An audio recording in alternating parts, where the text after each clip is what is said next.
Get up, cocksuckers. It's all over. My father is from. My father was a street guy. My father, during the Korean War, used to hustle. He never went to school. He was in gangs and stuff, and then he joined the Korean military. But my dad was a hoodlum, so I'm from, Korean trash almost. You know what I mean? Like, so it's like, and then my dad works hard, and we live in the suburbs, but I'm around all these, white girls and stuff. They don't want nothing to do with me. So it's like, you get drunk, you're 15, 16, and your friend pulls out his penis. I did it. I made a mistake. No, you're very sexual. I'm highly sexual. And I used to go to those, like, F Street in San Diego. We had those F Street bookstores, and they used to have those masturbation booths. You remember those? You sneak in, you go in the back, and the floor's sticky. It makes a sound. And are they people having live sex or? No, you would close the door.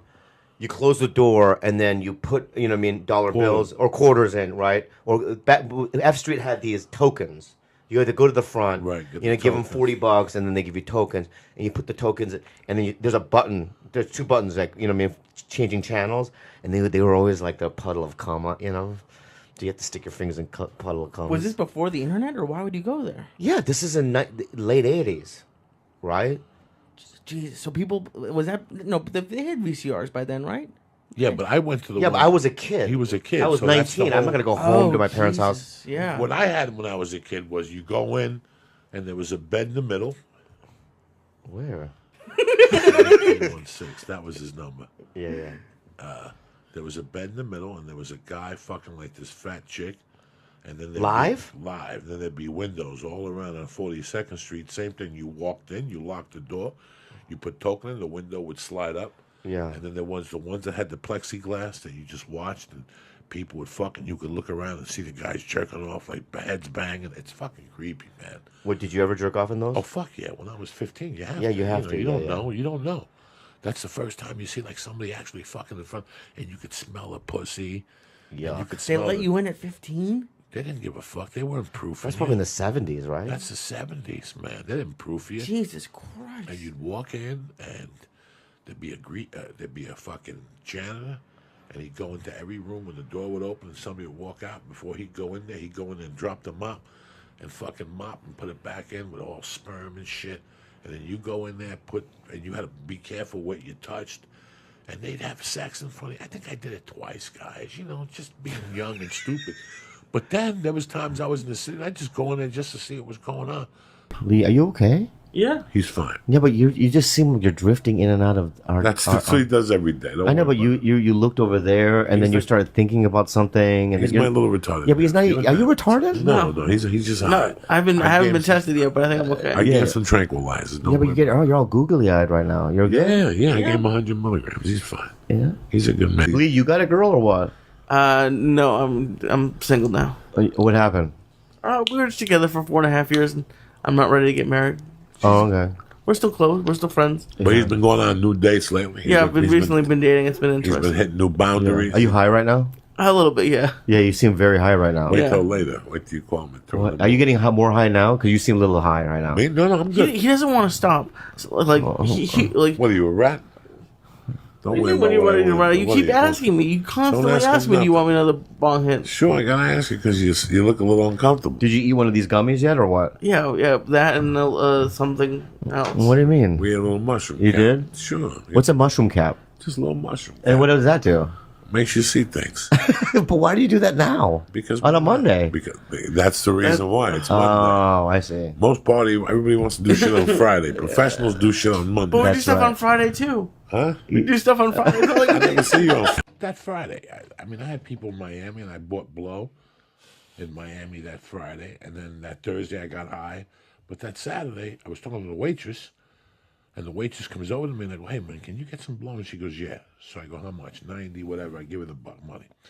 20 minutes later, the club manager comes in. He goes, "Hey man, don't ever ask my waitress for blow again." I mean, she ain't giving it to me already. Yeah. He goes, "Next time, come to me." That's not where I thought you were going with it. Yeah. I go, "I didn't know. Nobody fucking sent me the memo. Next time I'll go to you." Yeah. Okay.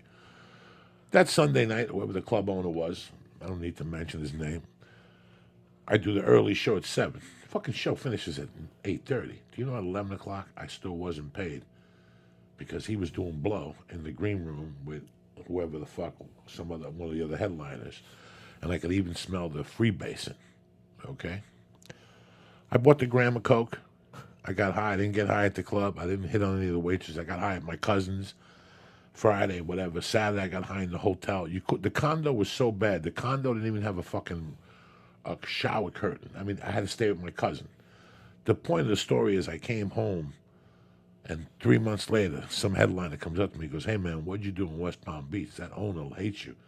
He says you were doing fucking blow."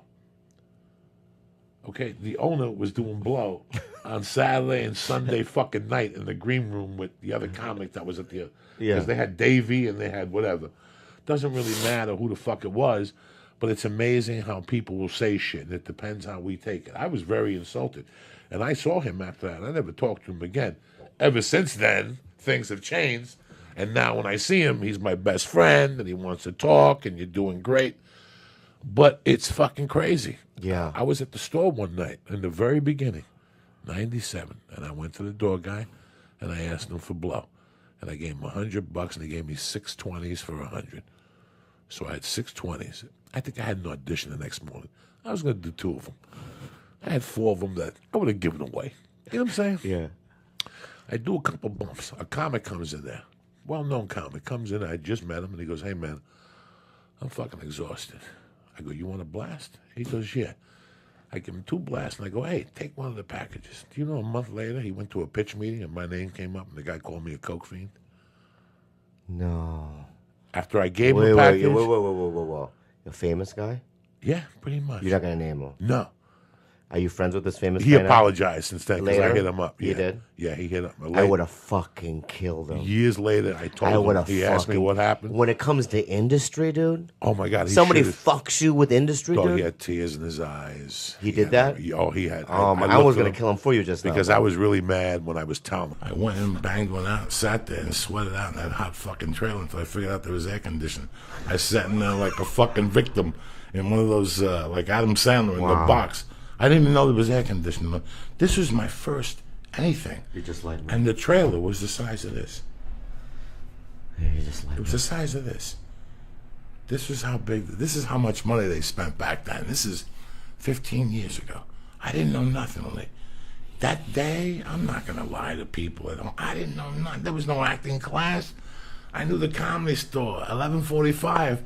If I got there before Paul Mooney, if he was running late, I get 11:45 before. Who was the chick that moved to New York that looked like a man? What do you mean? Boma Bacon? No. She would be hysterical. You don't know nothing, Lee. And all of a sudden, they call for you in the trailer. And they fight. You go, "Yeah, they're ready for you." And you walk down, and they go, "All right, you got to stand on your line. Stand on your mark." What mark are you talking about? Yeah. I don't know. And they putting bean bags on my feet, and I'm like, "What the fuck?" They say something like you're getting shot on the jib. Yeah. Like, what the fuck is a jib? What are you talking about?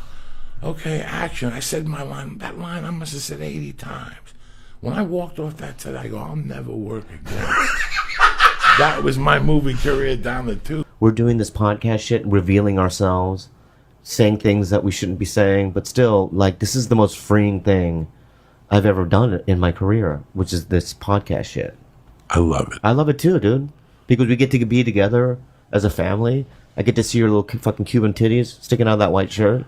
You like that? Huh? Not really, no. What are you going to do? I'm not going to do nothing. I'm not going to do nothing, but your titties are sticking out. I live 2 blocks around the corner. Put a tuxedo on and be Gus. Look at his little fucking green, little titties there. Oh, he's fucked up. He's got the fucking... You got little good titties, huh? He's got what's the guy that killed Tupac?